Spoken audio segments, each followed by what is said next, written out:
মগবাজার খানকায়ে কাদরিয়া হামিদিয়া দরবার শরীফের আমার পীর ও মুর্শিদ কিবলা আল্লাহ ওয়ালাদের মধ্যে অন্যতম, সকলে বলুন আলহামদুলিল্লাহ।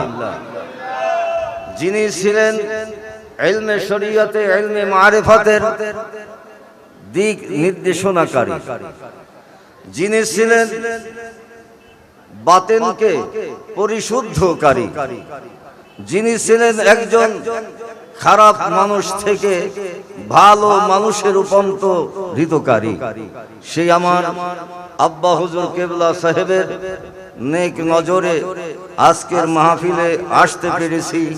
এই জন্য তারই কাছে, তারই দরবারে আমরা কৃতজ্ঞতা জানাই, শুকুর আদায় করছি। আল্লাহর ওলিদের শুকুর আদায় করাও শরীয়ত মতে জায়েজ।